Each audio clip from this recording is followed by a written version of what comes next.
ఇక్కడి గ్రామస్తులు చెప్పిన ఒక యథార్థ సంఘటన. అటువంటి అతీత శక్తులు ఉన్నాయి అని చెప్పబడుతున్న చోటే ఈ ప్రదేశం. ఈ భూమిపై అతీత శక్తులు ఉన్నాయా లేవా? భూమిపై అతీత శక్తులు ఉన్నాయా లేదా? ఉన్నాయని కొంతమంది, లేవని మరికొంతమంది. కానీ అటువంటి అతీత శక్తులు ఉన్నాయి అని చెప్పబడుతున్న చోటే ఈ ప్రదేశం. ప్రతి ఒక్క ప్రదేశానికి ఒక స్థల పురాణం ఉంటుంది. కానీ ఈ ప్రదేశం వెనకాల ఒక చరిత్రనే ఉంది. నా చిన్నతనం నుంచి ఈ ప్రదేశం గురించి కథలు కథలుగా వింటున్నా. ఒక్కొక్కరు ఈ ప్రదేశం గురించి చెప్తుంటే ఎంతగానో ఆశ్చర్యం కలిగేది. ఈ ప్రదేశం గురించి పదే పదే వినిపించే ఒకే ఒక్క మాట, ఇక్కడ ఏవో కంటికి కనిపించని మనుషుల మేధాశక్తికి అందని అతీత శక్తులు ఉన్నాయి అని. ఇప్పటి వరకు ఈ ప్రదేశాన్ని దంతాల లింగమయ్య అని, మరికొంతమంది ధనుష్యాల లింగమయ్య అని. అసలు ఈ ప్రదేశం పేరేటో తెలుసా? జ్ఞానలింగేశ్వరాలయం. ఇక్కడ అతీత శక్తులు ఉన్నాయని తెలుసుకోవడానికంటే ముందు మీరు ఒక చరిత్రను తెలుసుకోవాలి. అది ద్వాపర యుగం. శకుని మాయాజూదంలో ఓడిన పాండవులు 12 సంవత్సరాలు వనవాసం పూర్తయిన తర్వాత 1 సంవత్సరం అజ్ఞాతవాసంలో భాగంగా ద్వైతవనంలోకి వచ్చి నివసిస్తున్నారు. ఒకానొక సమయంలో బ్రాహ్మణుని కోరిక మేరకు అరణ్యంలోకి వెళ్లిన పాండవులు దాహార్దిని తీర్చుకోవడానికి ఒక సెలయేరులోకి దిగి నీరు త్రాగడం వల్ల అక్కడ కాపలా ఉన్న యక్షుని శాపం వల్ల మూర్ఛపోయారు. అప్పుడు ధర్మరాజు యక్షుని ప్రశ్నలకు సమాధానాలు చెప్పి ఊడ్చిపోయిన సోదరులను యక్షుని శాపం నుంచి విడుదల చేశాడు. మీరు చూస్తున్న ఈ నీటి ప్రాంతమే అప్పటి సెలయేరు. దాని పేరే పెనుసెల. ఇక్కడికే పాండవులు వచ్చారనడానికి ఆధారాలు కూడా ఉన్నాయి. మధ్యప్రదేశ్ కి చెందిన భీంపేటికలో రాతి చిత్రాలను చూడొచ్చు. అవి ఆ కాలం నాటివి అని చెప్పబడుతున్నాయి. అటువంటి రాతి చిత్రాలను ఇక్కడ కూడా చూడవచ్చు. ఆ చిత్రాలు ఏం తెలియజేస్తాయి అంటే వారి యొక్క జీవించిన జీవన విధానము, వారు ఉపయోగించిన గుర్రాలు మరియు అస్త్రములు, వారి సైన్యము, హోమాలు, యాగాలు, ఆ ప్రాంతంలో అందుబాటులో ఉండే వనరులు, పాండవులు ఆ ప్రాంతం నుంచి ఈ ప్రాంతానికి రావడానికి పట్టిన సమయం 3 రాత్రులు 3 పగళ్ళు. మరి చిత్రాలు ఎలా గీయబడ్డాయి, మరి ఈ చిత్రాలు ఎందుకు గీయబడ్డాయి, ఎలా గీయబడ్డాయి, ఇప్పటికీ అవి ఎలా చెదిరిపోకుండా ఉన్నాయి, వీటన్నిటికీ సమాధానాలు త్వరలో తెలుసుకుందాం. ఇంత భయంకరమైన వేసవి కాలంలో ఈ ప్రాంతానికి దగ్గరలో ఉన్న పెద్ద పెద్ద నదులు ఎండిపోతున్నాయి, వాగులు, చెరువులు ఎండిపోతున్నాయి. కానీ ఈ ప్రాంతంలో నీరు మాత్రం పుష్కలంగా ఉంది. చూడండి. నిజ ద్వాపర యుగంలోనే ధర్మరాజు చేతుల మీదుగా శాప విమోచనం కాబడింది. కానీ అప్పటి నుంచి మన పూర్వీకులు అక్కడ జరిగిన ఆ సంఘటనను ఆధారంగా చేసుకుని పరంపరగా ఇక్కడ విషయాన్ని దృష్టిలో పెట్టుకొని ఇక్కడ అతీత శక్తులు ఉన్నాయని, ఇక్కడ రాత్రి సమయంలో పడుకోకూడదు అని, ఇక్కడ తేనెటీగల దాడులు జరుగుతున్నాయని, ఇక్కడ రాత్రి సమయంలో దేవకన్యలు వస్తారని, ఇక్కడ ఒక రథం ఉండేది, ఆ రథం శ్రీశైలం వెళ్లేదని, ఇలా ఎన్నో మరెన్నో కథలు ప్రాచుర్యంలోకి వచ్చాయి. కానీ ఇక్కడ జరిగిన వాటిలో కొన్ని వాస్తవాలే. వాటికి సమాధానాలు కూడా చెప్తాను. ఈ ప్రదేశంలో రాత్రి సమయంలో పడుకోవాల్సిన అవసరం లేదు. కానీ ఇక్కడ కొంతమంది రాత్రి పడుకునేవారు అలా పడుకొని మరణించారు కూడా. ఎందుకంటే వారి యొక్క చెడు ఉద్దేశాలు, దురాలోచనలు.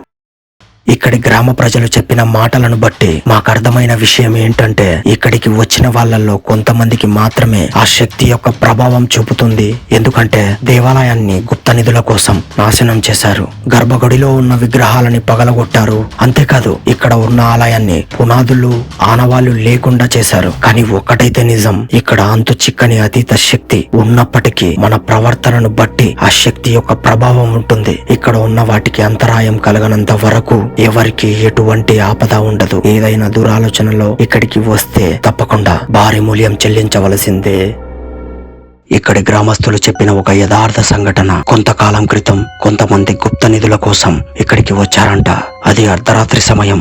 ఇక్కడ త్రవ్వకాలను ప్రారంభించారు. వాళ్ళు అలా త్రవ్వుతూ ఉండంగా అందులో ఒకరికి కాస్త దూరంలో ఏదో ఒక భయంకరమైన శబ్దం వినపడింది. మొదట ఆ శబ్దాన్ని అతను పట్టించుకోలేదు. మళ్ళీ శబ్దం రావడం మొదలైంది. అప్పుడు అతను మొగలి పొదల నుంచి వస్తున్న శబ్దాన్ని అనుసరిస్తూ మొగల పొదల దగ్గరికి వెళ్ళాడు.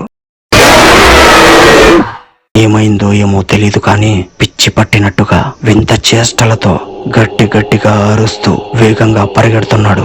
అలా పరిగెడుతూ పరిగెడుతూ పరిగెడుతూ పొలం చుట్టూ వేసిన విద్యుత్ సరఫరా ఇవ్వబడిన కంచె మీద పడ్డాడు. ఒక్కసారిగా దుర్మరణం పాలయ్యాడు. ఇటువంటి సంఘటనలు చాలానే జరిగాయి అని చెప్తున్నారు ఇక్కడి గ్రామస్తులు. కాబట్టి ఊరి ప్రమాదం వైపు వెళ్ళడం మంచిది కాదు. ఎందుకు వచ్చినావు ఇక్కడికి? మేము ఆవులు మేపుకోనికి వచ్చినాము. ఎక్కడ నీళ్లు లేవు కాబట్టి ఈడికే రావాలి మేము. ఇక్కడ నీళ్లు ఎప్పుడైనా ఉంటాయా? ఎప్పుడు ఉంటాయి, 365 రోజులు ఇప్పుడు ఉంటాయి.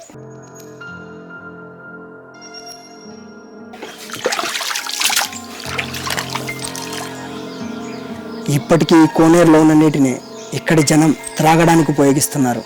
ఈ మేకలు ఆవులను మేత కోసం తీసుకొచ్చే వాళ్ళు కొలనులో నీళ్లే త్రాగుతారు. నీళ్లు త్రాగడం ఆశ్చర్యం కాదు. నిజానికి ఎంతో కాలం నుంచి ఈ నీరు ఇక్కడే నిలువ ఉంది. అయినా వాళ్ళకి ఎటువంటి హాని కలగదు. 365 రోజులు ఈ చుట్టుపక్కల పెద్ద పెద్ద నదులు సైతం ఎండిపోయినప్పటికీ కోనేరులో నీరు ఎప్పటికీ ఇంకిపోదు. ఇక్కడ దైవ శక్తి ఉందనడానికి ఒక ముఖ్య కారణం ఏంటంటే ఈ కోనేరులో వానాకాలం కలువ పూలు పూస్తాయి. కలువ పూలు పూస్తున్నాయి అంటే ఇక్కడ దైవ శక్తి ఉంటుందని పూర్వీకుల నమ్మకం.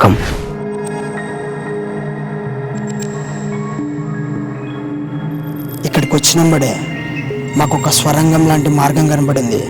ఇప్పుడైతే లోపలికి వెళ్ళి చూద్దాం, ఏముందో తెలుసుకుందాం.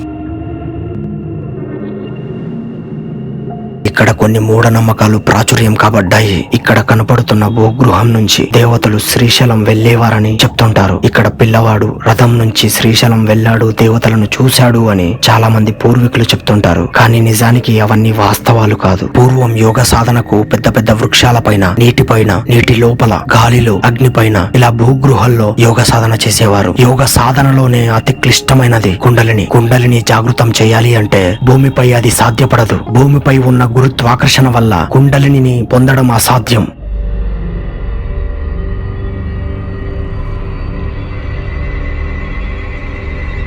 ఇక్కడ గమనించవలసిన మరో విషయం, ఇక్కడ మామిడి చెట్లు చాలా ఎత్తైనవి. మీరు కేవలం ఈ చుట్టుపక్కల ప్రాంతాలలో మాత్రమే ఈ చెట్లను చూడగలరు. ఇవి చెట్లు కాదు, కొన్ని వందల సంవత్సరాల నుంచి ఉంటున్న మహావృక్షాలు.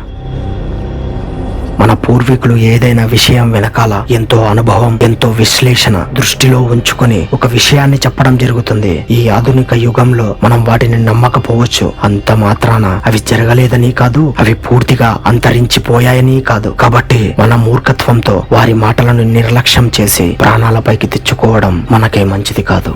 ఇప్పటి వరకు నేను సేకరించిన పూర్తి సమాచారాన్ని మీకు చెప్పడం జరిగింది. కాబట్టి ఈ భూమిపై అతీత శక్తులు ఉన్నాయా లేవా, మీ అభిప్రాయాన్ని కామెంట్ చేయండి.